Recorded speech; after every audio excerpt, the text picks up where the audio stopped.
conférence en fait qui attire beaucoup de monde.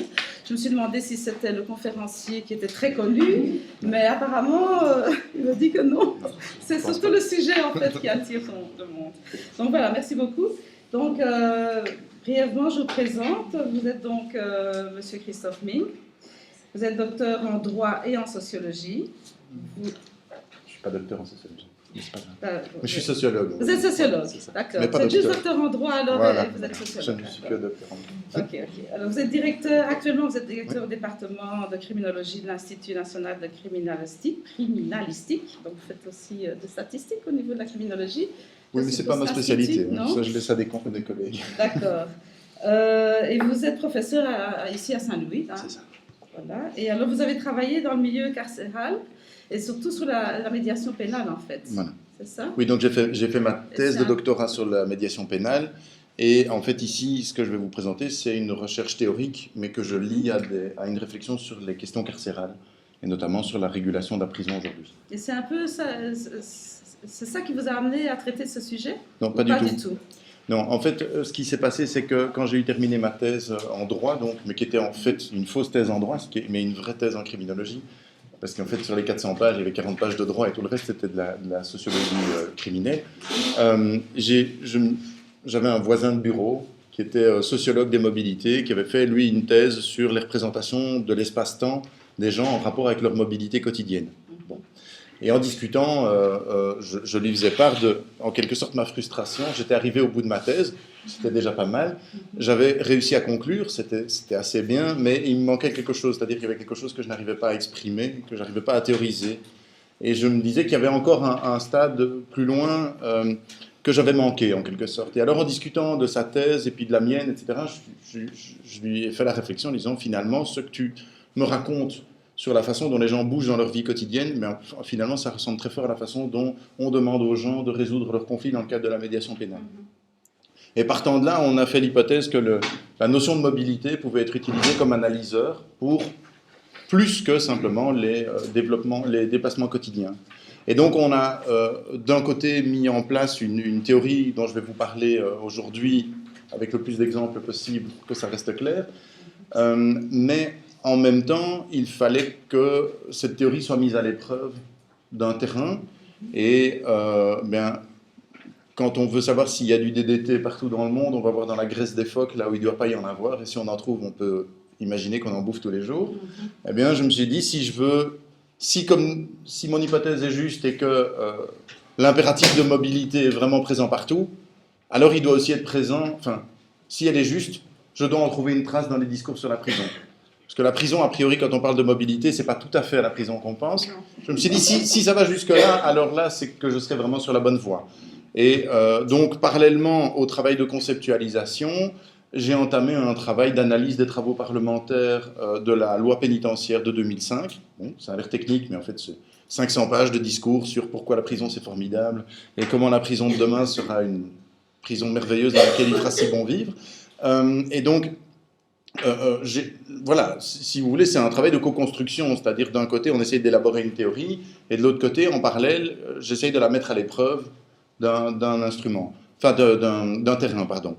Mais ce dont on va parler aujourd'hui, c'est un travail en cours, c'est-à-dire, c'est pas fini, d'ailleurs, ce sera peut-être jamais fini, mais là, on a enfin le premier jet du livre qu'on voudrait tirer. C'est ça. Voilà. Il y a un livre oui, voilà. qui va sortir. Enfin, ça c'est généralement dit si Dieu le veut. Voilà. Ça fait 2 ans qu'il devrait sortir. On est déjà plus ou moins dans le sujet. Hein. Je vais vous laisser continuer. Au fond, vous allez parler aussi d'une idéologie mobilitaire. Voilà. Tout à fait. Voilà, je vous laisse me présenter. Très bien. Je vous remercie. Donc d'abord, je voudrais vous remercier d'être tous là et remercier les organisateurs de m'avoir invité.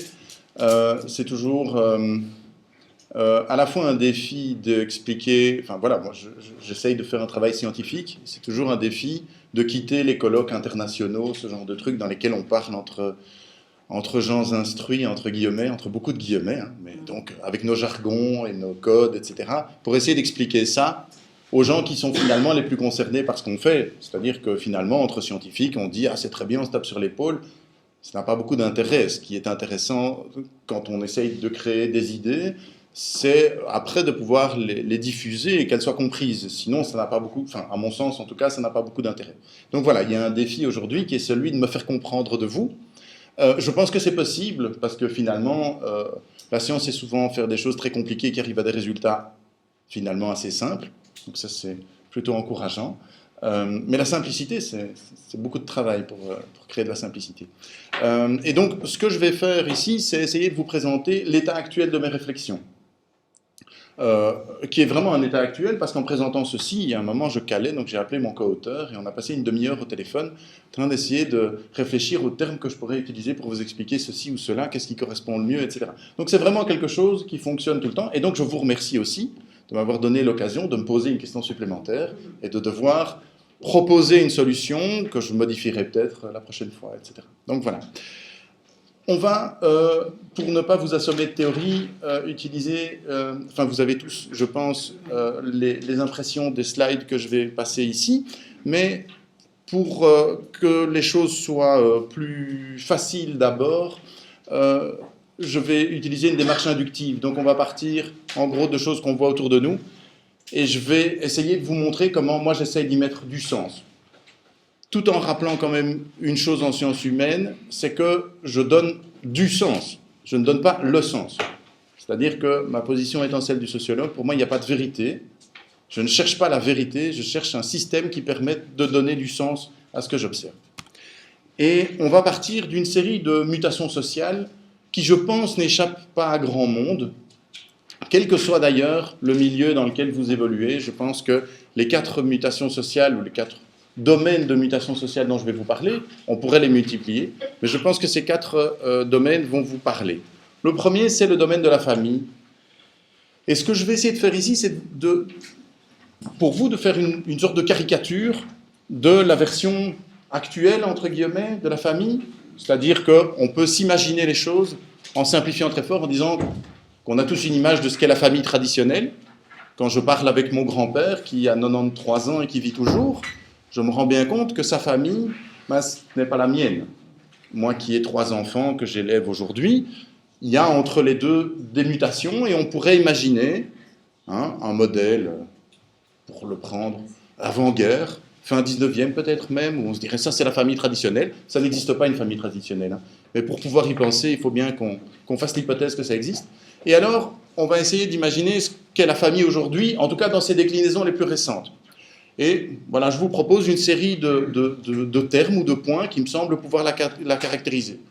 La première chose qui m'est venue à l'esprit, c'est l'idée de recomposition. On n'arrête pas de parler de famille recomposée, et c'est vrai que le nouveau compagnon de la maman qui a 3 enfants, et qui a les enfants tout le temps chez elle, mais qui accueille une fois tous les 15 jours les enfants du premier lit de monsieur, ça s'appelle une famille recomposée. C'est-à-dire qu'on se retrouve dans des schémas de famille qui ne sont plus papa, maman, les enfants, le chien et la voiture garée devant la maison.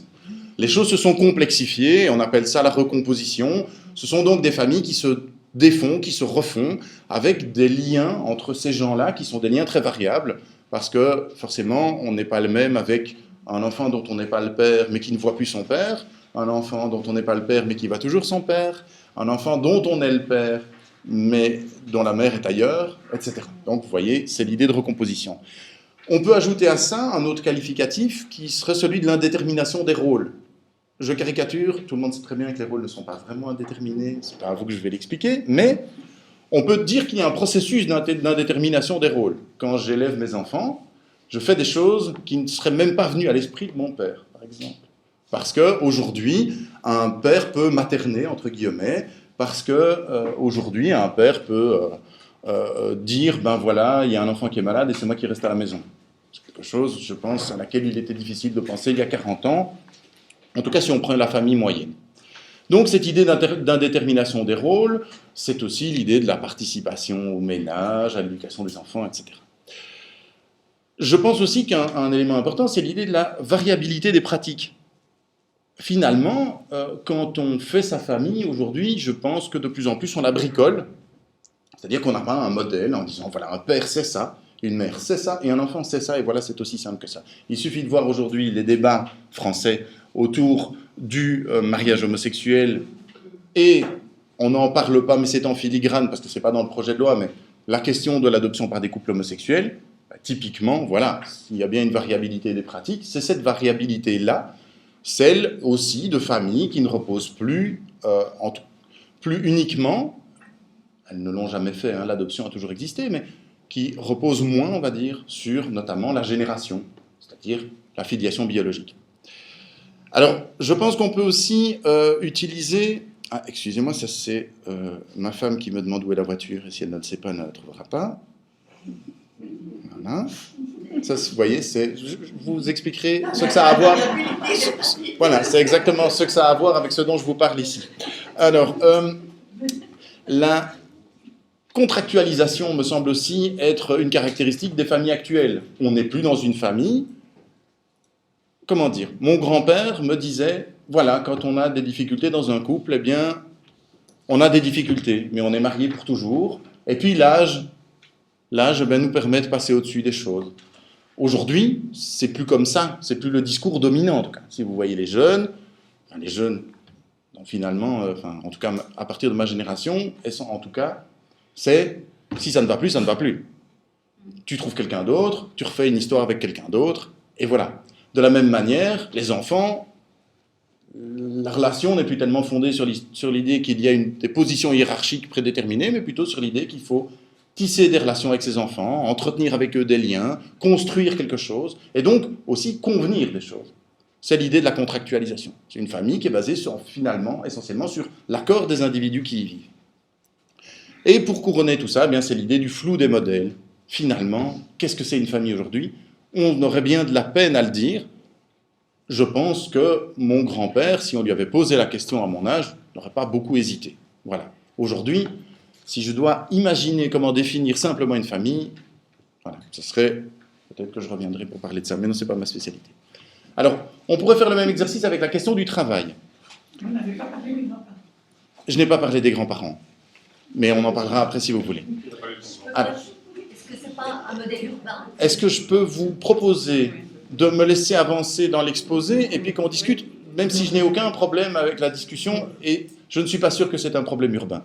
Ça a été un problème urbain, parce que les avant-gardes sont toujours urbaines, traditionnellement en tout cas, mais aujourd'hui, je pense que de Ostende à Arlon, dans les coins les plus reculés, c'est cette famille-là qui est en jeu. Enfin voilà. Il reste sans doute des différences entre la ville et la campagne, mais chez les jeunes, j'ai vraiment des doutes. Peut-être à ma génération, mais pas à celle des gens qui ont aujourd'hui 20 ans. Enfin, je ne pense pas. Alors, il faut aussi se rendre compte qu'on est dans un contexte d'uniformisation des modèles culturels qui est beaucoup plus poussé qu'il y a 60 ou 70 ans. Tout le monde regarde les mêmes programmes, vit les mêmes expériences finalement, en termes de culture, etc. Revenons à notre deuxième point, le travail. Il ne vous aura pas échappé que le travail a légèrement changé au cours des 50 dernières années, et qu'on peut le caractériser par une série de termes. Par exemple, l'idée de la flexibilité. On n'arrête pas de demander aux gens d'être flexibles. Cette flexibilité va dans les deux sens. C'est ma femme qui m'envoie un SMS sur mon téléphone pour me demander où est la voiture pour pouvoir aller chercher les enfants à l'école. Et c'est évidemment moi qui, le week-end, là-dessus aussi, reçois les courriers électroniques de mon patron qui me dit que pour lundi, il y a un document urgent à préparer. Ça aussi, c'est de la flexibilité. La flexibilité, c'est aussi la flexibilité des carrières. On entend peu de gens dire « ça y est, je suis rentré dans telle boîte, je sais où je finirai mes jours ». C'est devenu assez rare. Mais aussi dans les fonctions. On rentre à un poste et puis on peut se retrouver à un tout autre poste. Donc, voilà, la flexibilité me semble être une caractéristique assez frappante du monde du travail aujourd'hui. De même que l'organisation horizontale, en tout cas en théorie, c'est-à-dire qu'on nous vante le caractère court des chaînes hiérarchiques, et on dit « ah non, plus question d'avoir un sous-commis, un commis en chef, un sous-chef de bureau, un chef de bureau, et etc. » Et on monte et on monte. Pour reprendre l'exemple de mon grand-père a connu l'administration à l'époque où, quand on rentrait tout en bas, on avait 88 degrés au-dessus de soi, et où à chaque degré étaient attachés des privilèges, le bureau en formica ou le bureau en bois, le tapis par terre, le bureau d'une fenêtre, de 2 fenêtres, de 3 fenêtres, etc. Tout ça, je pense que c'est largement terminé, ou en tout cas largement terminé dans les discours. C'est-à-dire que de plus en plus, on vous dit « ah non, c'est pas une question d'être le chef ou pas, la question c'est quelle est la bonne personne au bon endroit ». Dans ce cadre-là, évidemment, un terme qui me semble assez important, c'est celui de responsabilisation. On ne vous dit plus, voilà, maintenant, tu vois, il y a Là, la pile de droite, eh bien, elle doit être passée à gauche à la fin de la journée et tu mets ta croix à tel endroit. C'est plus comme ça que le travail est organisé. De plus en plus, on responsabilise les gens en leur disant « Tiens, comment est-ce que tu penses que tu devrais gérer ton truc ? Qu'est-ce que tu nous proposes pour organiser ton poste de travail, etc. » Dans ce cadre-là, bien sûr, les réorientations sont nombreuses au sein de l'entreprise, entre entreprises et d'une branche à l'autre. Vous avez fait une partie de votre carrière chez Handicap International, on vous fait une belle proposition dans l'industrie de l'armement, pourquoi pas, il faut pouvoir se réorienter. On finira par le terme de formation permanente, c'est-à-dire que si avant vous rentriez dans une boîte comme ingénieur, par exemple, et vous étiez ingénieur pour toute votre vie, aujourd'hui, si vous avez été ingénieur il y a 10 ans et que depuis vous ne vous êtes pas renouvelé, on vous dit, mais finalement, vous êtes sûr que vous êtes ingénieur ? Moi, j'ai arrêté de faire du droit pour faire de la sociologie, je ne suis plus considéré comme un juriste. Je suis docteur en droit, hein, j'ai tous les papiers, mais voilà, le monde évolue tellement vite qu'on considère que les savoirs sont extrêmement volatiles et donc on doit poursuivre sa formation au cours de sa carrière. Alors, on ne va pas parler de mobilité sans parler un petit peu de mobilité physique quand même. Donc la question des déplacements. Alors évidemment, la première idée, de nouveau, là je suis au niveau des discours, hein, ce que je vous dis, c'est aussi ce qu'on nous vend dans les médias, ce dont on nous dit qu'il va nous apporter un bonheur infini. Et voilà, le slogan du monde qui est un village, c'est cette idée de l'abolition des distances, je peux être partout, n'importe quand, à moindre coût. Hein. Est-ce qu'on aurait imaginé, il y a 50 ans, que pour 50 €, on pourrait faire un aller-retour à Barcelone ? Voilà. Et pourtant, c'est ça, et c'est devenu d'une banalité consternante. Cette idée donc du monde à portée de main est aussi l'idée d'un monde dans lequel on contacte tout le monde tout le temps. J'ai encore connu, mes enfants pas, mais j'ai connu le téléphone accroché au mur et le 00, il fallait attendre la nouvelle sonnerie pour avoir l'international et il fallait se dépêcher parce que ça coûtait très cher. Maintenant, quand je pars en colloque à l'étranger, eh bien, j'utilise ceci, il y a une caméra et je fais une vidéoconférence avec un Wi-Fi avec mes enfants et je leur dis, regardez, voilà, vous voyez, je suis à la terrasse d'un café, regardez comment c'est, vous avez vu comme les maisons sont grandes, etc. C'est ça aussi le monde qui est un village, finalement, je suis là, je ne suis pas là, je pourrais être dans la pièce d'à côté. Par boutade, on pourrait dire que finalement, Internet, c'est ce qui nous permet de discuter avec notre voisin de bureau comme s'il travaillait en Chine. Alors, ce qu'il y a derrière ça, c'est l'idée d'une abolition des frontières. C'est cette idée que finalement, mais regardez, l'euro par exemple, hein, je suis parti à Lisbonne il y a 2 semaines, c'est très facile, j'embarque, je débarque, je prends ma carte, je retire de l'argent, ah c'est le même que chez moi, mon téléphone fonctionne déjà, etc. Il n'y a plus de frontières. En tout cas, je ne les vis plus. J'ai été en Suisse, qu'est-ce que c'est compliqué ? Ils ont une monnaie différente, on ne s'y retrouve pas, je dois calculer des taux de change, comme c'est embêtant. Donc les Suisses, ils ont encore une frontière, je vous rassure. Alors, derrière tout ça, il y a évidemment cette idée de l'internationalisation des modes de vie, de la circulation des marchandises aussi. Voilà, j'avais envie d'une paire d'écouteurs et je me suis rendu compte qu'ils étaient moins chers aux États-Unis. Voilà. Je les ai commandés par Internet, ils sont arrivés, 2 semaines après, je les avais. C'est aussi l'idée d'ubiquité. Donc l'idée de l'abolition des frontières, c'est aussi l'idée de l'abolition de la localisation. Puisque je suis contactable partout, par exemple avec ceci, ben finalement, je ne suis plus nulle part. Aujourd'hui, quand on décroche son téléphone, on n'entend plus « Allô, qui est là ? Qui est à l'appareil ?» On entend « T'es où ?» T'es où ? C'est bien la preuve que, avant, qui aurait demandé « Où es-tu ?» en appelant quelqu'un au téléphone ? Ben forcément, la prise, elle n'était même pas détachable, la RTT la fixait au mur. De toute façon, il n'était même pas question, on ne pouvait même pas demander s'il était dans le salon ou dans la salle à manger, quoi. Si la RTT avait mis la prise dans le salon, il était dans le salon, c'est comme ça. Donc, cette idée de l'ubiquité, c'est aussi l'idée de n'être jamais nulle part, finalement, en étant partout au même endroit. On peut noter aussi dans cette idée des déplacements, la hausse des temps de déplacement, c'est-à-dire que les gens passent de plus en plus de temps à se déplacer. D'abord parce qu'ils se déplacent de plus en plus souvent, sans doute, mais aussi parce que, comme tout le monde se déplace tout le temps, ça crée 2-3 encombrements, et donc voilà. Et vous remarquerez à cet égard d'ailleurs que maintenant, de plus en plus à la radio, on ne vous dit plus s'il y a des fils ou des choses, on vous dit combien de temps il faut pour arriver à un endroit. Ce qui veut bien dire que l'espace n'a pas de sens. La question n'est pas tellement... Prenons un exemple, j'habite à Mons. Il me faut 45 minutes à 50 minutes pour venir en train, enfin, quand la SNCB veut bien que le train respecte l'horaire, pour venir en train jusqu'à Bruxelles. Finalement, j'habite aussi près de Bruxelles que quelqu'un qui habite dans le fond de Boisfort et qui vient en tram. C'est cette vision-là de l'espace aussi qui sous-tend le monde actuel des déplacements. Alors, dernier point, la chose publique, les questions politiques, avec des termes comme par exemple la participation. Tout doit être participatif aujourd'hui, la démocratie participative, les modes de résolution des conflits participatifs, l'élaboration de la législation doit être participative, il faut participer, c'est formidable, tout le monde est heureux. La participation est à l'ordre du jour partout, mais aussi par exemple la privatisation au sens où, forcément, s'il y a participation, il y a participation d'entités privées, que ce soit des lobbies, que ce soit de l'associatif, que ce soit des groupements de pression, etc. Et on voit bien, par exemple, au niveau européen, à quel point la législation se fait main dans la main avec des acteurs privés, que ce soit les lobbies de la chimie ou les lobbies environnementalistes, bien entendu. La chose publique est aussi, à mon sens, marquée par une internationalisation des enjeux. Combien de fois n'entend-on pas « Ah oui, mais ça, on ne pourra pas le régler, vous comprenez, c'est au niveau de l'Europe ». Le calibrage des pommes de terre lui-même est réglé par l'Europe, donc c'est vous dire si les enjeux internationaux sont nombreux. Et, par exemple, l'ampleur que prend l'Union européenne signe aussi, vraisemblablement, une conception du politique comme de plus en plus décloisonnée, de plus en plus internationalisée. J'ai barré militance de masse, parce que ça me semble aussi être un des mouvements importants, c'est-à-dire le déclin des organisations de masse politiques. Les grands partis de masse, dont on faisait partie pour toute sa vie, l'idée qu'il est impossible de voter libéral quand on est ouvrier, ou de voter socialiste quand on est un bourgeois, ces idées-là ont en grande partie vécu, je ne dis pas complètement, bien entendu, tout ceci est plein d'exceptions, on fait des caricatures, ont en bonne partie vécu, et on peut considérer aujourd'hui qu'en tout cas, le modèle dominant d'action n'est plus le modèle de l'organisation de masse.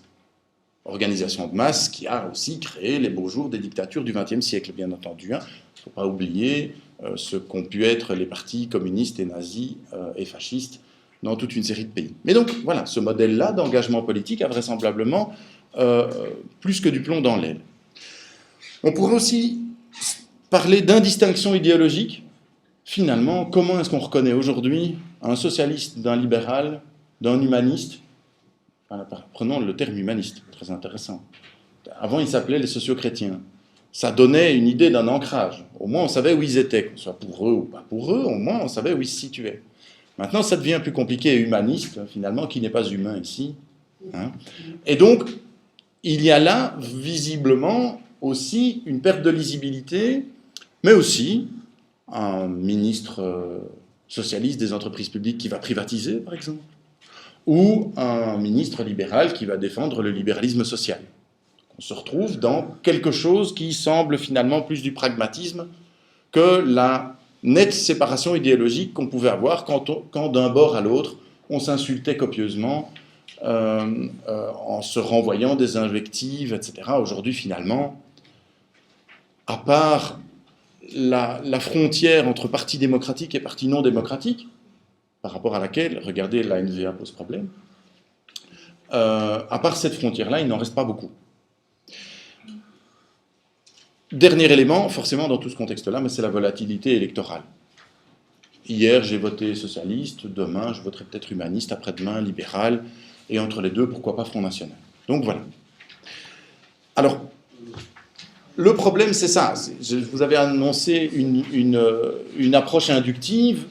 Donc je vous ai bazardé plein de choses, plein de caricatures, et le réflexe assez naturel que vous avez certainement maintenant, c'est de vous dire, mais finalement, pourquoi est-ce qu'il nous parle de tout ça? Je ne vois vraiment pas le lien avec la mobilité. Vous avez bien raison, ça n'a rien d'évident.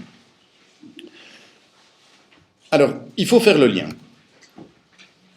Je pense qu'il y a encore plein de domaines qui sont concernés. J'en ai pris 4. On aurait pu parler du monde des idées, la science, etc. On aurait pu parler des questions religieuses. On aurait pu parler de l'aide sociale, on aurait pu parler de la prison, ça aurait été très intéressant. Mais voilà, on ne va pas multiplier. Qu'est-ce qui lie donc les différents éléments que j'ai déversés devant vous? Je pense qu'une première manière de les lier, c'est d'essayer d'identifier des impératifs. Alors là, il faut quand même faire une petite précision. Et on peut voir les choses de deux manières. On peut, d'un côté, se dire finalement la société évolue, c'est le hasard, c'est comme ça. Tiens, les gens font ça, demain ils feront autre chose. Bon, soit. Si on fait ça, ben alors on renonce à la carrière de sociologue et on fait autre chose. Si on est sociologue, nécessairement, c'est qu'on pense qu'il y a un peu d'ordre là-dedans et que parmi les éléments qui permettent de mettre de l'ordre dans la lecture du social qu'on peut avoir, eh bien, il y a l'idée qu'il y a des normes sociales. Pourquoi est-ce qu'aujourd'hui, certaines choses sont bien et d'autres pas bien? Voilà, quand on parlait de la famille, imaginons deux situations, tout simplement. En 1938, ma grand-mère se plaint à une de ses amies que mon grand-père est peu attentionné, qu'il a sans doute une maîtresse, que finalement il est assez embêtant et qu'elle en a marre de cette vie. Que lui répond son amie? Elle lui répond « C'est bien dommage, mais tu es marié, et c'est comme ça. Et donc prends ton mal en patience, et espère qu'un jour il revienne à la maison. » Maintenant, imaginons la même chose aujourd'hui. En 2013, une femme dit à son ami « Mon mari me trompe, il m'embête, je ne suis pas heureuse avec lui, ça ne va pas du tout. Mon ménage va à volo. » Son amie, il y a peu de chances qu'elle lui réponde « Mais tu es marié, c'est comme ça, prends ton mal en patience, peut-être que quand tu auras 67 ans, il reviendra. » Elle va bien entendu lui dire l'inverse, elle va lui dire « Écoute, tu es trop jeune pour t'embêter. » D'ailleurs, trop jeune, ça se dit à tous les âges, hein, soit dit en passant. Les gens qui refont leur vie, la refont à tous les âges aujourd'hui. Ce qui est intéressant, ce qui montre l'ampleur de la pénétration de cette façon de voir la famille.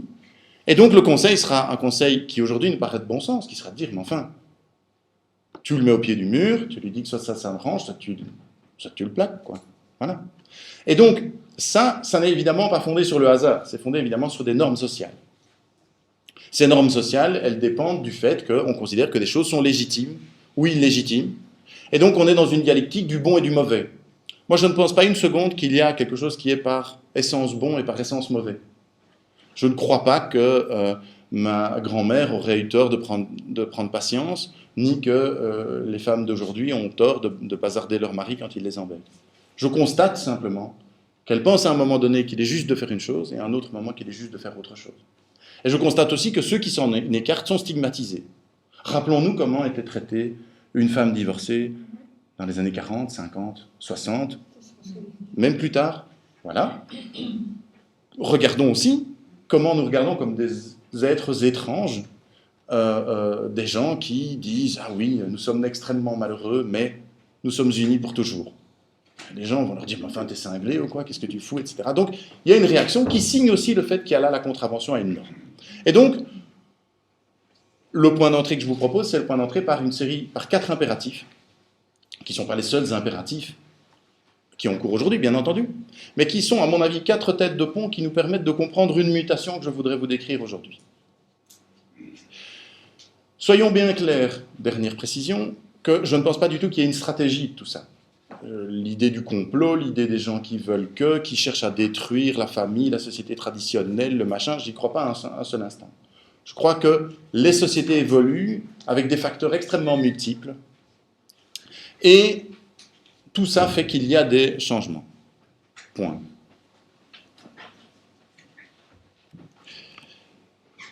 Quatre impératifs. 2 impératifs qui ont rapport au rapport à soi. Je vais vous expliquer. Activité, activation.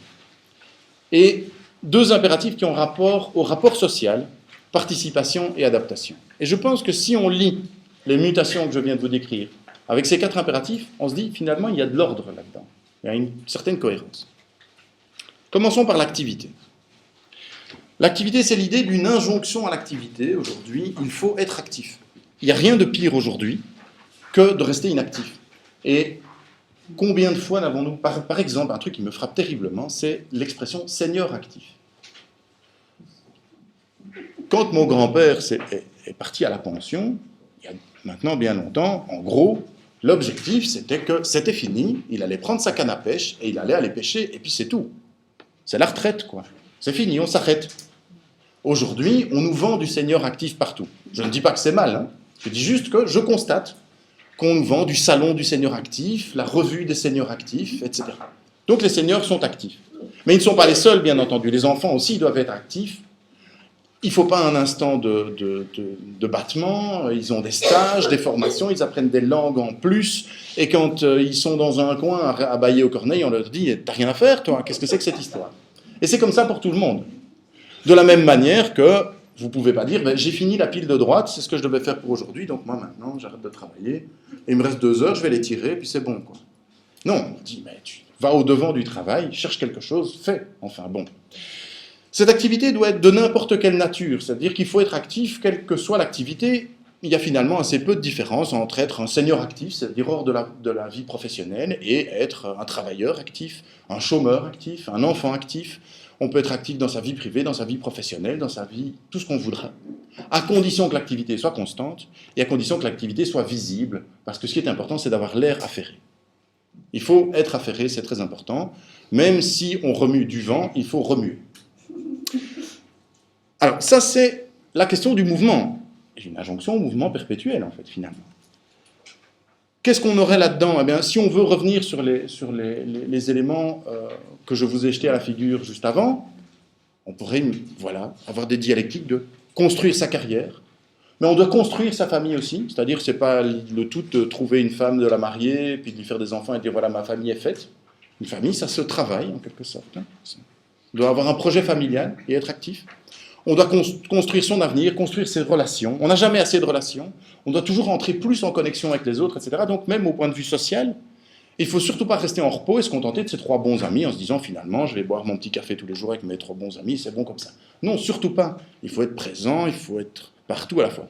Mais la démocratie, par exemple, aussi est touchée par ça. C'est cette idée que finalement, c'est très frustrant de voter tous les 4 ans et puis de se taire entre les deux.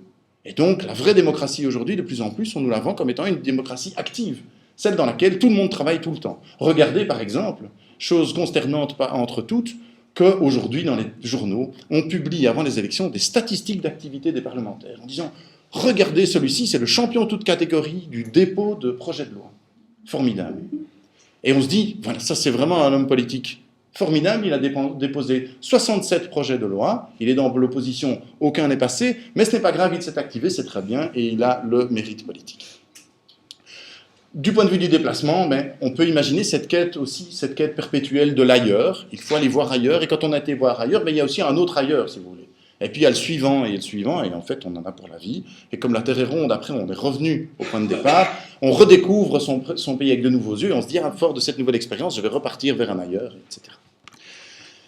Activité, activation. Ça ressemble fort, mais ce n'est pas la même chose. La question de l'activation, c'est la question du principe de l'action.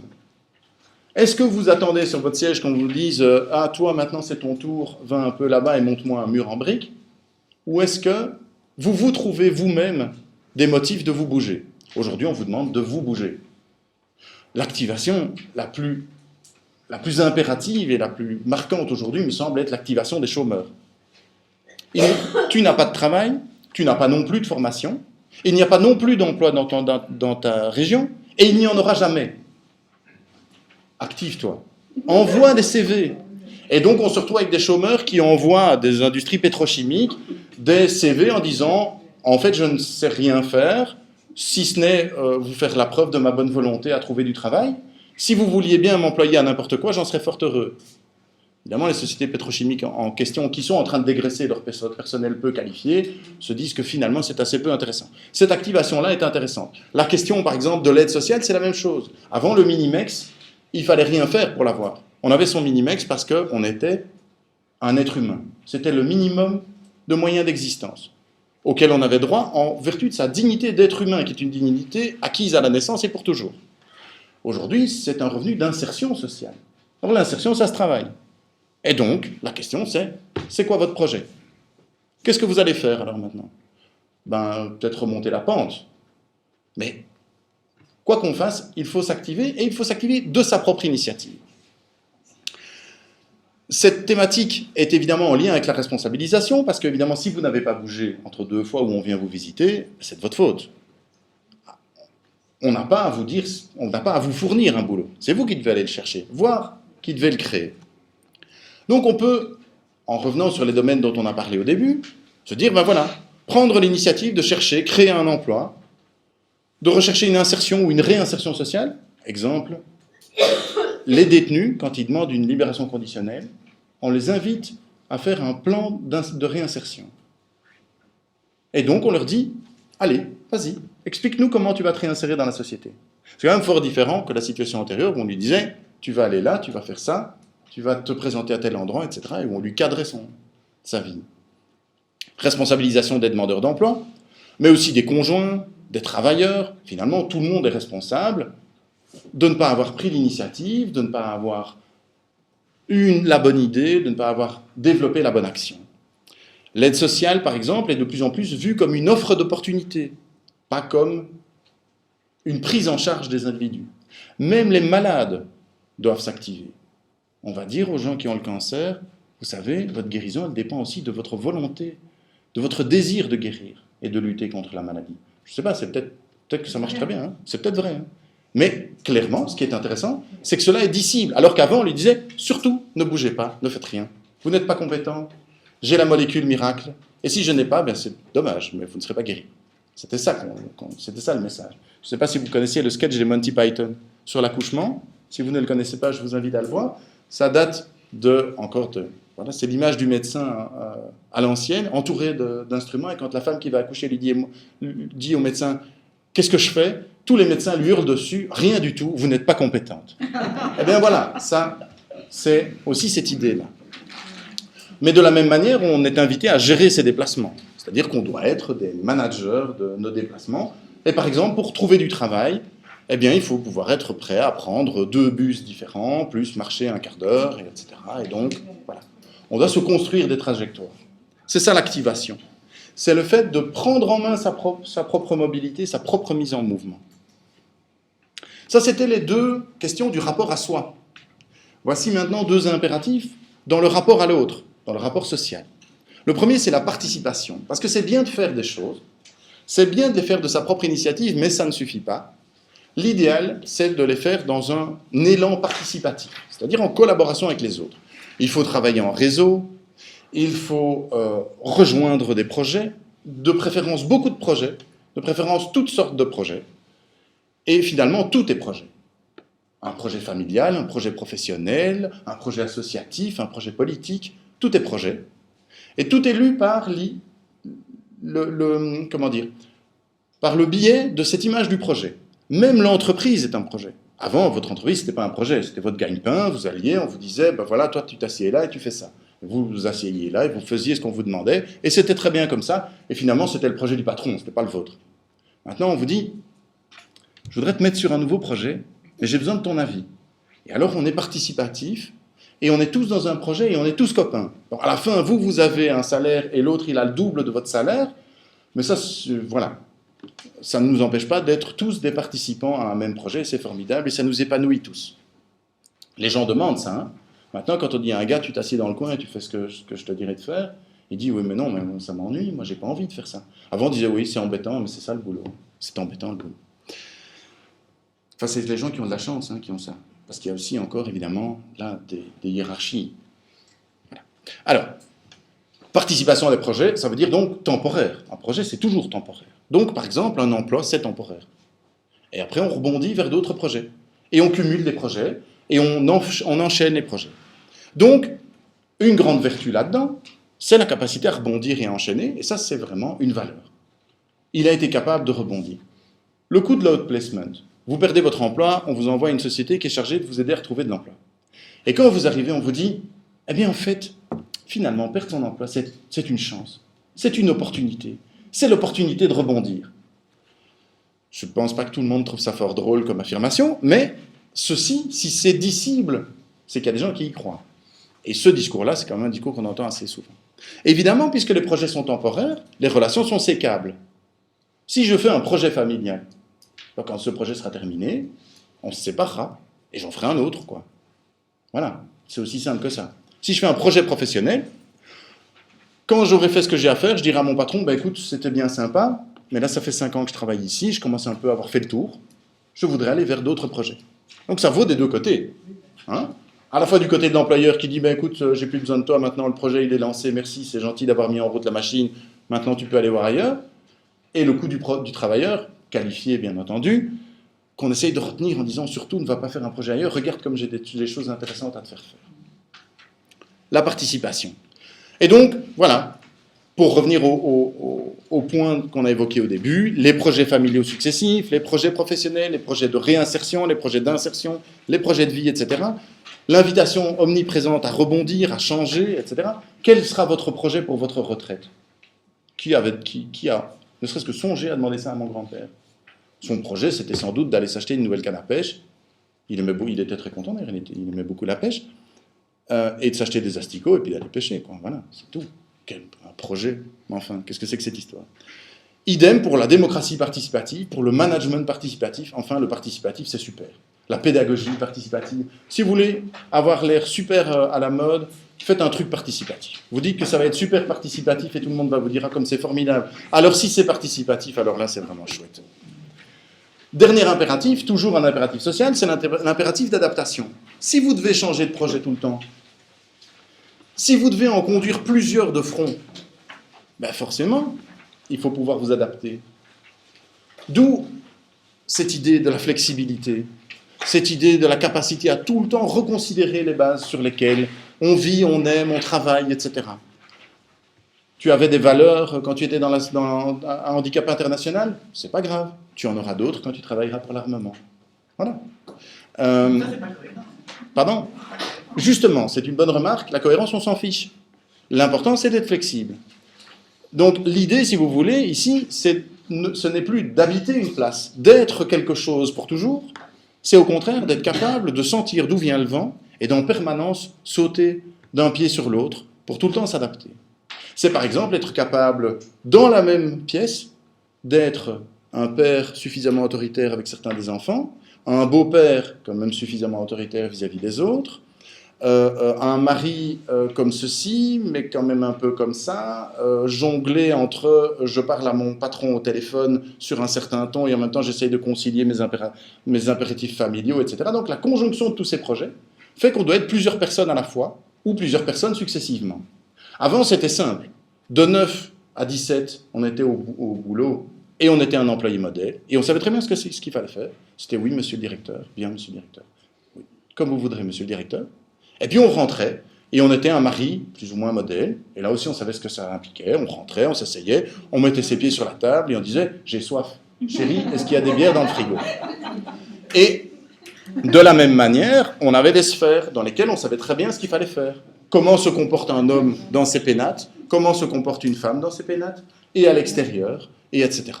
Donc on savait aussi quels étaient les codes en toutes circonstances. Comment doit-on s'habiller et à quel endroit ? Par exemple, je ne serais jamais venu vous voir il y a 30 ans sans un veston et une cravate, plutôt qu'un pantalon jaune.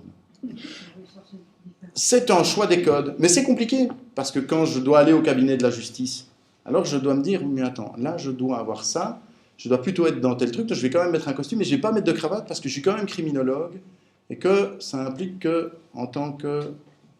Bon, de la même manière quand je vais dans des colloques. Avant les colloques, c'était costard-cravate. Dans les colloques de juristes, ça se fait encore, mais j'en fréquente peu. Dans les colloques de sociologues, si j'arrive en costard-cravate, j'ai l'air d'un pingouin. Donc, c'est cette question-là. C'est un exemple qui est tout à fait anecdotique, mais qui est en fait cette situation dans laquelle on doit jongler avec plusieurs rôles en permanence, et dans laquelle finalement, avant, on avait, on peut dire, un statut, et par rapport à ce statut, on jouait son rôle. Et aujourd'hui, on a des postures qu'on doit enchaîner de plus en plus rapidement. C'est considéré comme un bien, la flexibilité est de plus en plus citée comme l'essence de la dignité humaine. Avant, on entendait plutôt un discours disant que l'homme, c'était celui qui avait des principes par rapport à l'animal. Hein, l'humain, c'était celui qui ordonnait le monde en structurant les choses, en disant ce qui est bien, ce qui est mal, en se donnant des normes, en se donnant des rigidités, des rôles sociaux, etc. C'est ça. Il fallait se départir de la nature en construisant des architectures robustes. Aujourd'hui, on va vous dire non, non, non, il faut s'adapter. Surtout, adapte-toi à tout. Donc, on va multiplier les postures familiales, professionnelles, politiques aussi, éventuellement. Hein, avant, on était étiqueté pour toute sa vie. Maintenant, il va falloir voir quelle carte je vais jouer à quel moment. On doit aussi, dans nos déplacements, jongler avec les modes de déplacement. Avant, on considérait qu'on prenait sa voiture chez soi, on arrivait à son travail, et voilà, c'était ça, quoi. C'était aussi simple que ça. Ou son vélo. Aujourd'hui, on doit faire du multimodal, mais aussi dans le transport des marchandises. Hein. Il faut faire des containers qui seront sur le bateau, puis sur le rail, puis sur un camion, et puis des modules qui, que, etc. Et dans ce cadre-là, la fidélité, c'est un problème. La fidélité est de plus en plus un problème. Quand vous présentez votre CV, vous avez fait 15 ans dans une boîte, on vous dit, mais qu'est-ce que vous avez fait pendant tout ce temps-là? Je ne sais pas, j'ai travaillé pour mon employeur. Et c'est suspect. Avant, si vous montriez que tous les 5 ans, vous avez changé de boulot, on se dit, ouh là là, celui-là, il se fait virer de partout, qu'est-ce que c'est que cette histoire? Aujourd'hui, la fidélité est un problème, en quelque sorte. La fidélité aussi à soi-même. Dire, ah non, pas question, j'aime trop la campagne, je ne vais pas aller vivre à la ville pour trouver un boulot, ça ne va pas. La question des principes est une question qui pose beaucoup de problèmes aujourd'hui. Dans les relations, et ça, je pense que c'est vraiment quelque chose qui pose un abcès de fixation dans notre société, dans les relations que nous avons avec les communautés d'origine immigrée, l'incompréhension quant à leur rapport à la religion est pour moi en bonne partie due au fait que pour nous, la fidélité à des principes, quels qu'ils soient, hein, que ce soit l'idée qu'on doit se couvrir la tête, ou qu'on doit manger certaines choses, ne pas en manger d'autres, travailler ou ne pas travailler certains jours, etc., tout ça est mécompris de plus en plus, je pense, dans une société qui considère que à quoi bon être fidèle à quoi que ce soit? La question c'est, est-ce que c'est vraiment utile? Finalement, ça ne change rien, c'est ça qu'on entend la plupart du temps. Et dans ce cadre-là, on ne vous demande pas d'être fidèle, mais on vous demande d'être sincère. Je pense que ça c'est vraiment... Cette adaptation doit être une adaptation sincère, mais temporaire. Et puis après, on jonglera. Alors, ces 4 impératifs-là, pour Bertrand Montullet, avec lequel je travaille, et moi, sont liés. Ce sont des impératifs socialement construits, ça n'a rien de naturel, hein. Ça n'est pas plus naturel que le système précédent. Hein. L'invocation de la nature est toujours extrêmement suspecte. Ça n'a rien de naturel, mais c'est présenté comme tel. On vous dit par exemple, la nature de l'homme, c'est de s'adapter. Il s'est toujours adapté, c'est formidable, l'adaptation, c'est fabuleux, c'est extraordinaire, c'est ça la base. Donc c'est naturel. Je pense que ce qui sous-tend tous ces impératifs, c'est la valorisation de la mobilité pour elle-même. Quand ça bouge, c'est bien. Et tout le monde est touché. Je discutais il n'y a pas tellement longtemps avec une chercheuse qui m'affirmait qu'il fallait absolument revoir un concept parce qu'il était vieux. Je lui dis, ça dépend, il y a des concepts qui sont très vieux mais qui sont toujours très utiles. Moi je ne vois pas l'utilité. Non, oui, mais ça c'était les années 90, c'est vieux, quoi. On a besoin de nouvelles choses. Ah. Elle était à fond dans l'idée que changer, bouger, modifier les choses, c'est un bien en soi.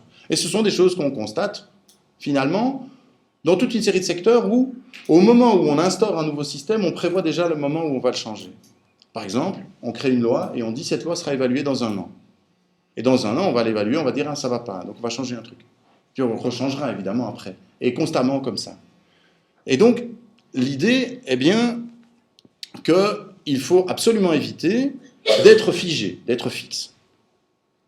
Alors, qu'est-ce que c'est finalement cette mobilité dont on parle? Parce que, évidemment, quand je vous parle de mobilité, ce qui va vous venir à l'esprit, c'est l'idée de se déplacer physiquement. Mais en fait, la mobilité, la définition minimale, c'est un déplacement spatio-temporel. Donc, on se déplace dans l'espace au cours d'un laps de temps. C'est assez simple. Et finalement, pourquoi est-ce que l'espace serait uniquement un espace physique? La conception que je développe ici est une conception qui est basée sur l'idée que finalement, l'espace peut aussi bien être un espace social, des espaces mentaux, des représentations, etc. Et qu'en fait, finalement, l'espace, c'est juste un substrat au sein duquel se développent des activités. Et que finalement, entre dire il y a une différence claire entre la sociologie et la philosophie, et dire il y a une frontière claire entre la Belgique et la France, conceptuellement, au départ, il n'y a pas vraiment de différence. C'est-à-dire qu'il s'agit de créer des zones, des espaces, des secteurs, si vous voulez, qu'on sépare les uns des autres, même si c'est en imagination. Parce que le risque serait de penser qu'on se déplace dans l'espace physique parce qu'il est un espace physique. On s'y déplace parce qu'il a un sens social. Si je me déplace jusqu'ici, par exemple, c'est pas parce qu'il y a une distance entre mon bureau et ici, c'est parce qu'il y a toute une série de raisons qui font que je me déplace jusqu'ici. Si je pars en colloque à l'étranger, si je fais des voyages, si mes enfants plus tard vont en Erasmus, etc. C'est pas juste parce que le monde est grand qu'on bouge dedans. Le monde a toujours été grand. Hein. Si on bouge dans ce monde, et si on bouge différemment dans ce monde, c'est parce qu'on se représente ce monde d'une manière différente. Eh bien, c'est exactement la même chose quand je dis je suis juriste mais je vais devenir sociologue. Je bouge dans un espace intellectuel en me disant finalement je ne suis pas à ma place, je ne me sens pas à ma place. Vous voyez l'idée de je ne me sens pas à ma place? C'est une idée spatiale, mais qui finalement ne dépend pas nécessairement d'un espace physique. Donc, si on admet qu'on peut concevoir comme spatial beaucoup plus de choses que simplement l'espace physique, alors on peut se dire, tiens, finalement, l'idée de mobilité, ça peut devenir un analyseur intéressant. Donc l'espace, c'est un concept, pas un attribut physique. Et ces 4 impératifs, c'est une grille de lecture qui peut nous permettre d'analyser la famille, le travail, les déplacements, la chose publique et bien d'autres choses encore, au sein desquelles on cherchera à mettre de l'ordre, on peut mettre de l'ordre, je pense, au moyen de ces termes-là. Pourquoi est-ce que je suis ici? On pourrait imaginer toute une série de choses. Je suis ici, je vais l'écrire dans mon CV, c'est une manière de montrer que je suis actif. Je dois faire des choses tout le temps. En tant que scientifique, je dois publier, je dois montrer que je m'active. Sinon, on va me dire, il ne faut rien. Si ça se trouve, je prépare ma grande œuvre. Vous voyez, cette œuvre des philosophes de la fin du 19e siècle qui publiaient un bouquin à 65 ans, après 20 ans de méditation. Si je fais ça, moi, je suis mort en un an. Hein. Donc, je suis ici parce que je dois montrer que je m'active. Et je ne dois pas attendre qu'on me donne les instructions en me disant, tu dois aller là, tu dois faire ça, tu dois faire ça. Ça, j'ai essayé, ça n'a pas marché. Donc, je dois m'activer. Je dois chercher des trucs. Et donc, quand madame me contacte en disant, vous avez écrit un édito sur la démo, enfin là, et sur les questions sur le voile de Chanankir, est-ce que vous voulez bien venir en parler? Je me dis, je dois m'activer. Et je réponds à madame, non, je ne peux pas venir parce que là, je vais vous raconter n'importe quoi parce qu'écrire un édito, c'est bien, mais faire une conférence, c'est autre chose. Mais je vous fais vite une proposition en sens contraire en disant, mais j'ai autre chose dans ma trousse à outils, si vous voulez, ça va vous intéresser. Et c'est comme ça que ça s'est passé, c'est l'activation. Et puis c'est la participation. La participation, c'est quoi? Mais je coécris avec un collègue, et là on a un projet ensemble pour l'instant. Mais j'ai d'autres projets en cours. J'avais un projet de colloque, et donc j'ai mon boulot, mais j'ai plein de petits projets sur le côté. Je travaille pour je participe à une revue, la Revue Nouvelle, formidable revue, coup de pub en passant. Je participe à toute une série de choses, de projets de toutes sortes. Et pour ça, il faut que je m'adapte. Par exemple, la dernière fois que j'ai présenté ça dans un colloque international en anglais, je ne l'ai pas fait comme je le fais aujourd'hui. Donc je dois aussi me dire, tout projet est bon à prendre, y compris parler à des gens qui ne sont pas des spécialistes de ma branche, etc. Et donc, je dois être capable d'avoir des comportements différents, des habillements différents, des façons de présenter les choses différentes en fonction des contextes. De la même manière que quand on me dit finalement c'est quoi ton bazar mobilité chez les criminologues, je ne réponds pas de la même manière que quand on me le demande chez les juristes ou que quand on me le demande chez les sociologues. C'est donc une grille de lecture à mon sens. Alors il faut quand même qu'on avance, donc on ne va pas trop traîner sur cette grille de lecture, mais il y a quand même une question qui est problématique là-dedans. C'est quoi cette histoire alors? Il y a quelque chose qui est en train... Comment ça se fait que cette idée de mobilité émergerait maintenant? Parce que, a priori, ça ne sort pas de nulle part. On a peu de raisons de penser qu'un jour, les gens se lèvent en se disant « Tiens, je crois que le monde est différent de ce que je pensais et on va changer un peu la façon de bouger dedans. » C'est pas ça.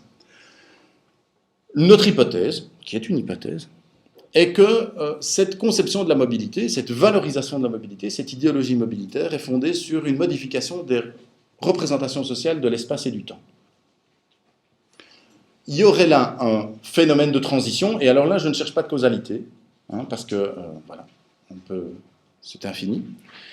Il y aurait un phénomène de transition, on situe la charnière, on va dire dans les années 60-70, mais c'est impossible d'être précis, et la charnière est toujours en cours, et elle ne sera sans doute jamais achevée. Donc, les systèmes anciens ne meurent jamais complètement. Et on passerait de ce que nous appelons la forme limite à la forme flux. Ça a l'air complètement délirant, mais je vais vous expliquer, j'espère que vous allez comprendre. Qu'est-ce que c'est la forme flux? C'est la façon dont on peut dire, si on schématise, qu'on considère l'espace et le temps aujourd'hui. L'espace est conçu comme une étendue ponctuée. Ça veut dire quoi? Ça veut dire qu'en fait, si on cherche à mettre de l'ordre dans l'espace aujourd'hui, on a tendance, plutôt qu'à tracer des limites, à trouver des pôles d'attraction. Je vais vous donner un exemple tout simple, vous allez comprendre. La frontière entre les États européens. Théoriquement, quand les autorités d'un État pénètrent sur le territoire d'un autre État, ça s'appelle un casus belli. À tout le moins, un incident de frontière, et dans une série de cas, ça débouche au moins sur un affrontement armé. En tout cas, ce qui est clair, c'est qu'il y a une ligne imaginaire entre deux États qui passe à un endroit très précis. Et je peux avoir le pied d'un côté ou de l'autre. Ou dessus. Parce que mon pied est plus long que la ligne. C'est dire si la ligne est mince. Aujourd'hui, si on regarde la façon dont l'Union européenne gère les choses, on se rend compte qu'elle a instauré un droit de poursuite pour les services de police sur le territoire des États limitrophes. La police belge, à la poursuite de malfaiteurs, comme elle le fait souvent, la police passe son temps à poursuivre des malfaiteurs dans des voitures, on l'apprend en regardant des films américains, et donc, quand elle le poursuit, elle peut continuer sur le territoire, par exemple, de la France, le faire valablement et le faire sans qu'il y ait là un incident. Qu'est-ce qui s'est passé? Ce qui était au départ une ligne qui tranchait, qui faisait que, quand on avait franchi le Rio Grande, eh bien, il n'était pas question pour le shérif de traverser, on était chez les Mexicains et on avait gagné. C'était la même chose à Kievrin. Quand on avait passé la frontière, on était hors d'atteinte des services de police belges. C'est plus le cas. Ce qui se passe derrière ça, bon, ça on pourrait se dire, bon, c'est une bête convention, mais pourquoi c'est possible? C'est possible parce que on finit par se dire que c'est un peu idiot cette idée de dire qu'il y a une limite précise entre les deux. C'est pas pratique, c'est embêtant, et puis il y a tellement de gens qui la traversent cette limite, et en plus on a supprimé les frontières, on a supprimé les contrôles aux frontières, donc c'est pas pratique du tout. Donc, il faut faire évoluer ce vieux concept de territoire, et il faut essayer de décloisonner ça, et permettre des interpénétrations, par exemple. Dans ce cadre-là, finalement, la France, c'est un centre, à Paris visiblement c'est la France, je crois, et puis c'est progressivement autre chose. Quand on se rapproche de la frontière, eh bien, on va passer progressivement dans une autre sphère, et notamment, on va commencer de plus en plus à se représenter le territoire en termes d'interland, donc de zones d'influence, de villes. On va créer des structures politiques transfrontalières, comme par exemple Lille, qui s'est entourée dans une métropole d'une série de villes, dont Courtrai, ville belge. Et donc on va penser par exemple à l'Europe des régions, certaines régions étant fortement voisines, et donc on se dit, tiens, finalement, entre le Hainaut et le Nord, est-ce que... etc. Et donc on a un imaginaire qui se développe, qui fait que, là où avant on s'interdisait de penser des interpénétrations, on se dit que finalement c'est quand même assez pratique, quand on mélange un peu tout ça. Il faut se rendre compte quand même qu'avec l'union monétaire, les États ont renoncé à une de leurs prérogatives régaliennes les plus anciennes, le droit de battre monnaie de manière indépendante. Mais ça aussi, par exemple, c'est l'idée que l'Europe est à la fois un espace unifié et un espace morcelé, mais les deux à la fois, si vous voulez. C'est ça l'idée de l'étendue ponctuée. Du point de vue des idées, on pourrait se dire que ce que je fais ici est à mi-chemin entre la sociologie et la philosophie, par exemple, mais je ne sais pas exactement où, et c'est pas très grave. Mais il fut une époque où c'était très grave. Il fallait être sociologue comme ça. Et c'était ça, être sociologue, et rien d'autre. Si j'ai fait ma thèse en droit en présentant une thèse en criminologie, c'est bien parce que cette frontière n'avait plus d'intérêt dans ce cadre de pensée-là. Mon promoteur a dit « ceci est une thèse en criminologie », ce qui est quand même assez paradoxal à la défense d'une thèse en droit. Donc, ça montre que cette idée des frontières a perdu du sens et que l'espace est beaucoup plus conçu comme une étendue ponctuée, c'est-à-dire un endroit relativement indifférencié, mais dans lequel on a des points de repère, et on est plus ou moins proche d'un point de repère. Dans ce cadre-là, le temps il est perçu comme un flux constant, c'est-à-dire que tout change tout le temps, et tout est en transformation en permanence. Vous vous souvenez la manière dont on étudiait l'histoire avant, l'histoire des batailles et l'histoire des révolutions. On apprenait que le début de l'ère moderne, c'était à tel moment. Et on apprenait que la Révolution française avait tout changé, et que. Aujourd'hui, si vous regardez comment les historiens parlent de l'histoire, ils vous disent, oui, mais en fait, le droit était déjà très moderne avant la Révolution française, parce que Louis XVI avait mis en œuvre toute une série de réformes qui font déjà à devenir des codes législatifs modernes. Et puis, bon, finalement, la Révolution française, c'est pas bien épais, hein. On a très vite des dictatures, un empire, deux restaurations. Donc, finalement, quand est-ce que ça commence, quand est-ce que ça finit, on ne sait pas bien. Et donc, de plus en plus, on vous dit, oui, mais tout est dans tout. c'était déjà là avant, c'est encore là après. L'Ancien Régime, ça continue après la Révolution française, mais ce qu'il y a après, en fait, ça commence déjà avant, et etc. Et on n'arrête pas de nous expliquer qu'on ne trouve plus les charnières. Eh ben ça, c'est un temps qui est lu, mais c'est une lecture, hein. C'est pas plus vrai que la situation antérieure. C'est simplement une lecture du temps comme un changement permanent et comme un flux. Dans ce contexte-là, si la mobilité, c'est se déplacer dans l'espace au cours du temps, comment voulez-vous rester immobile? Imaginons que vous voulez rester à votre place. Mais comme tout bouge tout le temps, puisque vous n'êtes plus dans un espace où vous pouvez dire « je suis à l'intérieur des frontières, c'est bon. Ok, j'y suis ». Eh bien forcément, même si vous restez sur place, vous bougez, puisque vous bougez par rapport aux autres. Ce sont les points de repère qui bougent par rapport à vous. Et donc, de fait, vous bougez. Prenons un exemple. On peut se représenter mentalement ce que c'est un homme et une femme. Je veux dire au sens social du terme. Au sens physique aussi, mais ça nous intéresse moins ici. Si je dis, ça y est, je suis un homme. Je suis un homme traditionnel, je sais ce que c'est être un homme, je dois faire ça, je dois avoir ça comme métier, je dois me comporter comme ça, je dois avoir de la barbe, je ne dois pas m'occuper de mes enfants, je ne dois pas faire la vaisselle, etc. Je dis, voilà, c'est ça être un homme. Et je dis, bon ben voilà, pas de problème, moi je ne bouge plus. Et puis, les modèles bougent autour de moi, en permanence. Et un jour, on me dit, mais tu t'imagines que c'est ça être un homme, toi? Bon, t'es juste un imbécile. C'est pas ça, être un homme.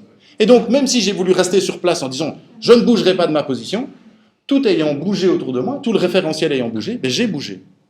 On est donc dans un univers où, finalement, l'immobilité est impensable. La mobilité est irrépressible. On est nécessairement en mouvement. L'immobilité ne peut être que relative et temporaire. Elle ne peut être que le fruit d'un effort. Ce qui est intéressant, c'est qu'il y a une articulation à faire entre cette forme flux-là et l'idéologie mobilitaire, les 4 impératifs dont j'ai parlé. À partir du moment où je vois l'espace et le temps comme ça, et où je me dis, finalement, tout bouge tout le temps, c'est un constat. Ça n'implique pas encore qu'on dise avec ça aux gens ce qu'ils doivent faire. Et l'hypothèse qu'on défend est que, justement, cette articulation elle a été faite. C'est-à-dire qu'on est passé d'une représentation de l'espace et du temps nouvelle à l'idée de nouveaux impératifs. Si on bouge tout le temps, alors il faut t'activer, parce que si tu restes sur place, tu ne vas jamais t'en sortir. Et puisque tout est relatif et que tout dépend du point de vue et des repères de chacun, personne ne peut te dire où aller, puisque c'est toi, de ton point de vue, qui sais quelle est l'attitude à adopter. Donc tu dois t'activer. Vous voyez ? L'idée est qu'on est passé d'un système où on voit autrement progressivement. Enfin, je fais une relation comme ça, mais c'est évidemment une relation récursive. Hein. On ne s'est pas un jour réveillé en disant finalement le temps et l'espace c'est pas ce qu'on croyait, et donc c'est pas comme ça que ça se passe. Mais ce qui est clair, c'est en tout cas pour nous, c'est qu'il y a une cohérence entre les deux éléments. Une nouvelle perception de l'espace et du temps, une nouvelle manière d'imposer une mobilité dans la société. Qu'est-ce qu'il y avait avant ? Je l'ai déjà évoqué. Il y avait la forme limite. La forme limite, c'est un espace qui est structuré en circonscriptions. Les circonscriptions, c'est ce qui est circonscrit. C'est l'idée de la limite. Reprenons la question des hommes et des femmes. En fait, il y avait d'un côté les hommes et de l'autre côté les femmes. Et entre les deux, il n'y avait rien. C'est-à-dire que c'était 2 groupes sans interpénétration.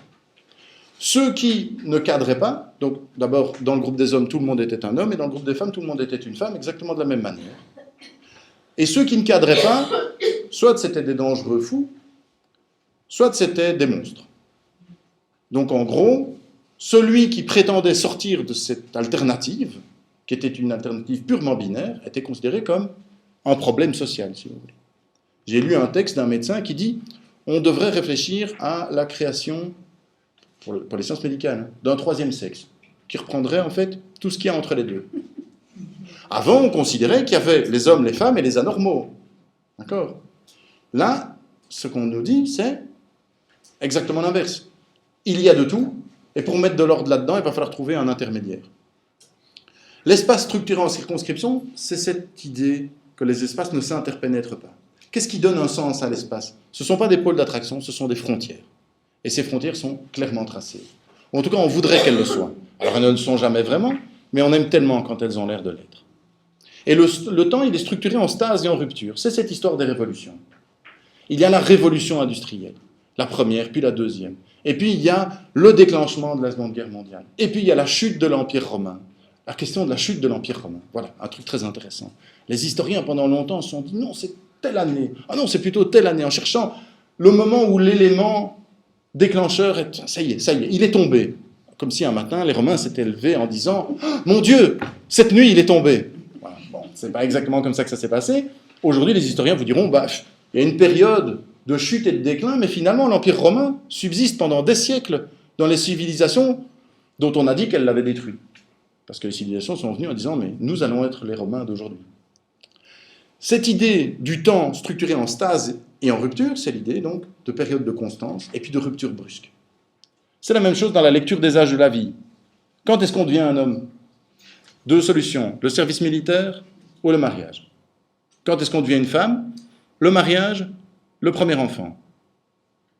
On avait, si vous voulez, des visions de la vie comme étant des périodes de stase. Pendant tout ce temps-là, je suis ça. Et puis à un moment, il y a une brusque rupture. On n'imaginait pas qu'un gars de 35 ans pouvait ressortir ses jouets d'enfance et aller jouer dans la rue avec. Aujourd'hui, plein d'adultes continuent à jouer aux jeux électroniques de leur enfance. Ils sont ce qu'on appelle des kidultes ou des adolescents, qui sont des adultes qui continuent d'avoir des comportements adolescents. Ça aurait paru complètement invraisemblable.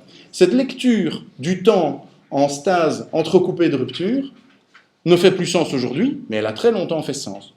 La pension, c'était pas rien. Maintenant, on vous dit qu'il faut être senior actif. Finalement, que la différence entre senior actif et faire partie de la population active. Avant, la population active, c'était juste les gens qui bossaient. Maintenant, c'est bien plus. Dans la forme limite, la primauté, c'est l'ancrage, c'est pas la mobilité. On a d'abord un ancrage, on appartient d'abord à un monde, à un univers, à un espace. Et la mobilité est téléologique, c'est-à-dire qu'elle est guidée par un but. Vous pouvez bouger, mais il faut bouger avec des bonnes raisons. On traverse la frontière parce qu'on va quelque part. Quand on est ouvrier, on a un livret d'ouvrier et on est affecté à un endroit parce qu'on a un employeur là. Si l'ouvrier qui travaille dans un charbonnage à Marcinelle dit « j'irais bien habiter à Fleurus », il doit d'abord avoir une bonne raison pour aller à Fleurus. Il doit se faire embaucher là-bas et faire indiquer dans son livret d'ouvrier qu'il est bien embauché dans un charbonnage à Fleurus. L'idée de la mobilité téléologique, c'est aussi l'idée de la mobilité sociale. On n'erre pas n'importe quoi en batifolant, non. On a des objectifs, on passe des frontières. Par exemple, une frontière très importante, la frontière entre col bleu et col blanc. Ça ne se franchit pas n'importe comment. Par exemple, dans l'administration, on franchissait les différentes étapes comme ça, et alors il y avait tout un... On marquait ça de manière très forte. Ce n'était pas ces carrières un peu informes aujourd'hui, où on fait des choses intéressantes un jour, un peu moins le lendemain, etc. Et cette forme limite, elle correspondait à ce qu'on appelle l'idéologie de l'ancrage, pour marquer le fait qu'elle postule qu'a priori, il faut être situé quelque part. Alors qu'est-ce qui change? Ben voilà, pour résumer. Dans l'ancrage, on a la forme limite, à un espace cloisonné, un temps scandé. Dans le mobilitaire, on a la forme flux, un espace en interpénétration, ponctué par des centres d'attraction, et un temps qui est en permanence un flux. Le mobilitaire, c'est l'activité, mais dans l'ancrage, c'est le fonctionnement. Le fonctionnement, c'est être fonctionnel. Par exemple, qu'est-ce qu'on vous demandait dans une entreprise? On vous demandait de fonctionner correctement. Qu'est-ce qu'on demandait aux prisonniers qu'on réinsérait? On ne lui demandait pas d'être heureux, on ne lui demandait pas de bien se sentir, d'aller bien, non, on s'en foutait. On voulait juste en refaire un individu fonctionnel, utile, qui faisait ce qu'on peut attendre de lui. L'activation, cet appel à l'initiative, eh bien, elle s'oppose à l'idée de l'application de règles préétablies. Pas d'initiative, fais ce qu'on t'a demandé, fais selon les canevas. La participation, eh bien, lui correspond dans l'ancrage l'incorporation. Il ne s'agit pas de participer à des projets, il s'agit de faire partie du corps auquel on vous a intégré. Vous appartenez à telle classe sociale, vous appartenez à tel sexe, vous appartenez à tel pays, etc. Et on ne change pas comme ça. On ne dit pas « Ah, super, je suis un citoyen du monde ». Ça, non. L'adaptation, eh bien, lui correspondait la stabilisation. Si tu bouges, il faut tout de suite te restabiliser, parce que c'est la stabilité qui est importante. Alors, pour illustrer ça, je vous propose de poser deux questions. La question du sexe et la question du genre. Deux faces d'une même question, si vous voulez. Qui est en gros la question, c'est quoi un homme, c'est quoi une femme, hein, pour faire très bref. Hein. Mais juste pour vous montrer que j'ai l'impression, enfin c'est une hypothèse, et après vous ne serez peut-être pas du tout d'accord, mais j'ai l'impression qu'on peut raccrocher ces deux visions de ce qu'est de la différence homme-femme à ces deux modèles, ces deux conceptions du monde. Le sexe. Eh bien, le sexe, pour moi, correspond à la question de la forme limite. C'est-à-dire qu'on a des circonscriptions sexuées. Il y a les hommes, il y a les femmes, ça ne se mélange pas, c'est tout à fait différent. Entre les deux, il n'y a rien, où il y a des choses qu'il ne faut pas considérer comme remettant... C'est l'exception qui confirme la règle. Vous voyez l'exception qui confirme la règle? C'est, on a tous bien vu que ça ne marchait pas, mais ça ne change rien, la règle est confirmée.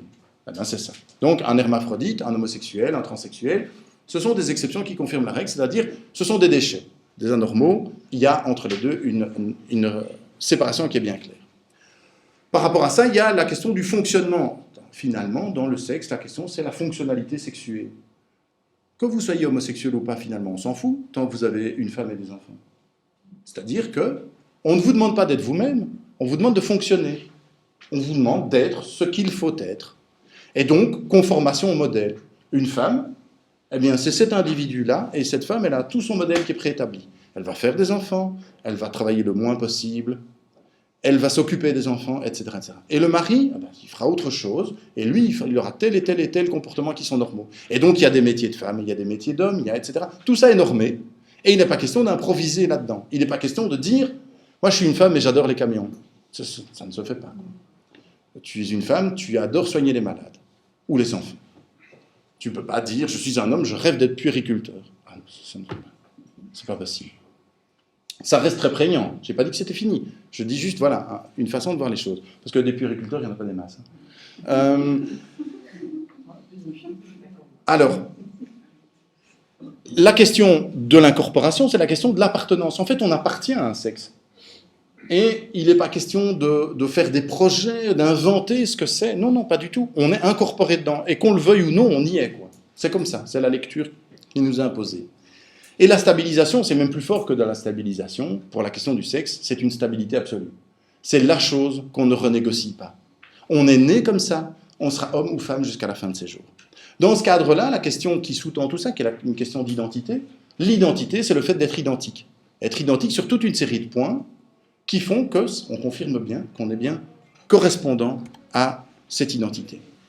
Si on oppose à ça la question du genre, on peut considérer qu'aujourd'hui, enfin en tout cas si on prend le modèle totalement imposé, dans les genres finalement, on aurait un genre masculin, un genre féminin qui ne sont plus que des pôles d'attraction, et par rapport auxquels tout le monde se situe, et encore se situe selon les domaines. On peut par exemple être homosexuel et se sentir extrêmement viril par exemple. On peut de la même manière avoir un vrai boulot de mec et être grutier, mais changer les langes de son gosse à la maison et finalement adorer faire la cuisine. Cette idée que finalement, il y a des pôles et effectivement là-dedans, il y a des rôles sociaux qui demeurent et on continue de parler, même les féministes, par exemple, de la façon dont la femme va sauver le monde parce que les qualités de la femme, c'est ça. Ben ça, pour moi, c'est clairement dire une femme, ce qu'on appelle en tout cas le féminin, le principe féminin, ça serait la capacité à entrer en communication avec l'autre, le care, donc la capacité à se soucier d'autrui, s'y intéresser, etc. Mais tout le monde peut être une femme, quelque part là-dedans. On peut être un homme et endosser des valeurs féminines, mais qui restent identifiées par rapport à un pôle qui continue d'être appelé féminin. Dans ce cadre-là, il faut une activité, c'est-à-dire qu'on doit être dans une activité identifiante.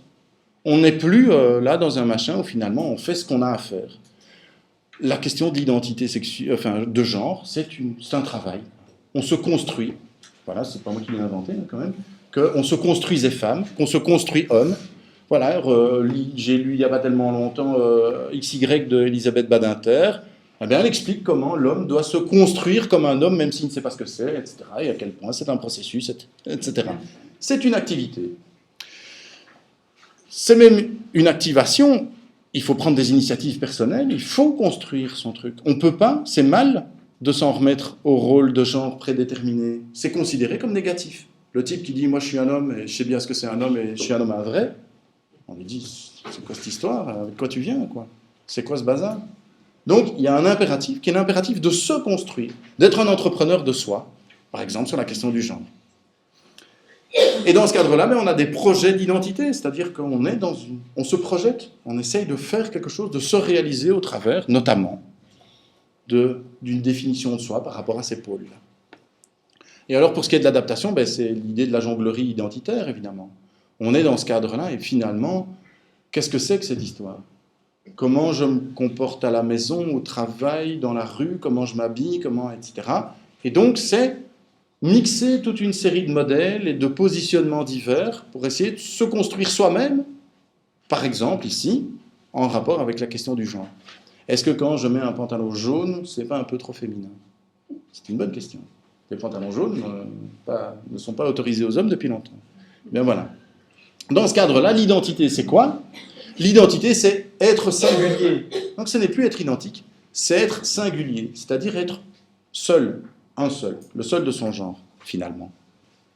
C'est un genre sui generis, quelque part. Alors est-ce que, et je vais en finir par là, est-ce que tout ceci nous annonce un monde heureux, apaisé, où tout le monde se sentira bien? Non, bien entendu. En tout cas, du point de vue d'un sociologue, il n'y a pas de vérité, donc il n'y a pas de bien ni de mal. Les gens qui souffraient dans le monde antérieur, dans le monde antérieur, qui existe encore largement, et disons, les gens qui peuvent souffrir sous le joug de l'idéologie de l'ancrage, peuvent se trouver très heureux dans l'idéologie mobilitaire. Prenons un exemple, pour continuer sur la thématique du genre, les homosexuels. Être homosexuel, il y a 50 ans, c'était pas très drôle.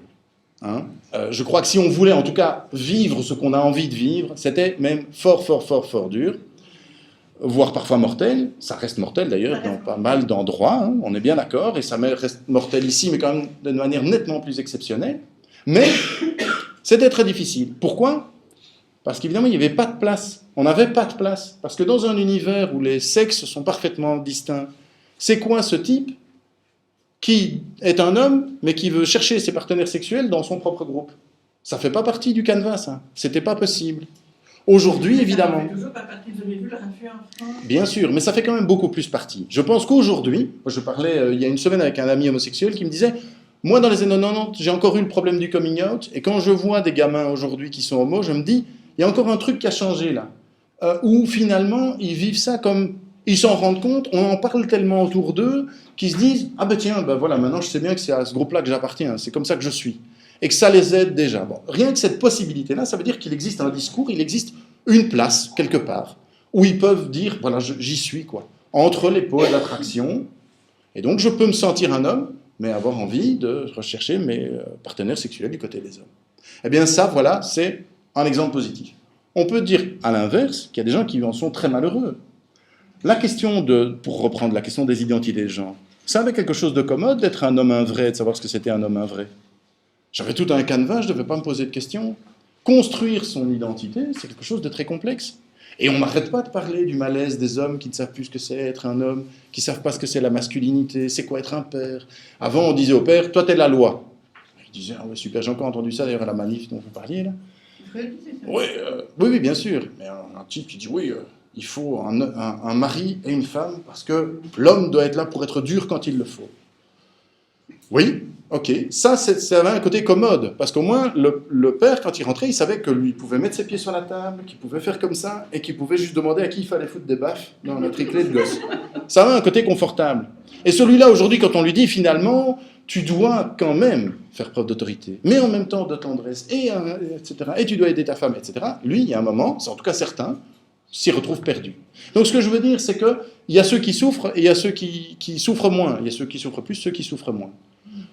Cela dit, je pense que toute norme sociale est d'office un gâchis, au sens où il y a toujours des gens qui se la prendront dans la figure, et je pense qu'on change de gens qui se prennent les normes dans la figure.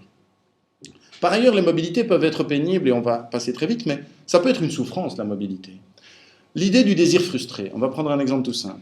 Je suis une mère célibataire, je travaille, parce que je n'ai pas le choix, et je voudrais faire carrière, parce que j'ai envie, j'aime bien mon boulot. Mais pour faire carrière, je dois avoir une flexibilité des horaires, et je dois pouvoir partir à l'étranger de temps en temps, etc., pour progresser dans ma carrière.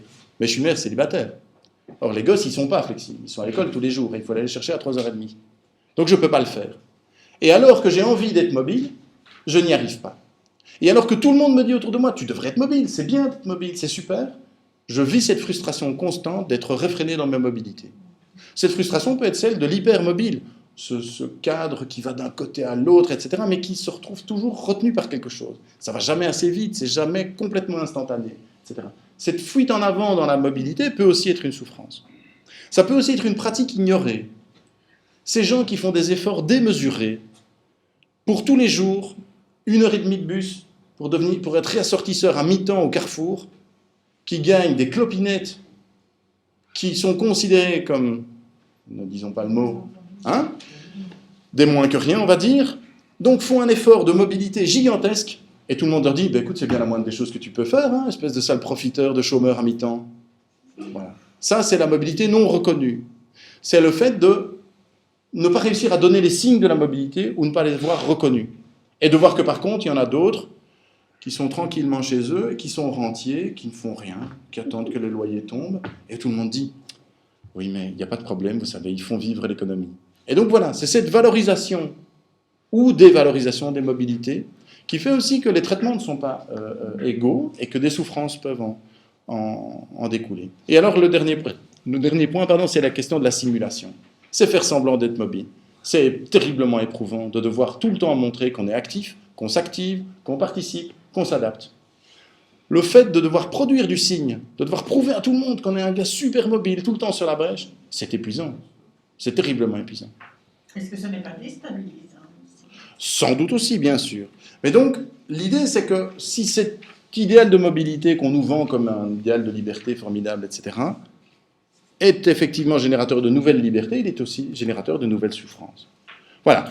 Pour conclure, c'est une idéologie, enfin, c'est un système explicatif qui me semble intéressant parce qu'il repose sur une idéologie qui est suffisamment puissante pour générer des discours dans toute une série de domaines, dont celui de la prison dont je ne vous ai pas parlé aujourd'hui, mais dont les usages sont très divers, bien entendu, et qui cumulent à la fois des usages de libération et de domination. Voilà. Je vous remercie.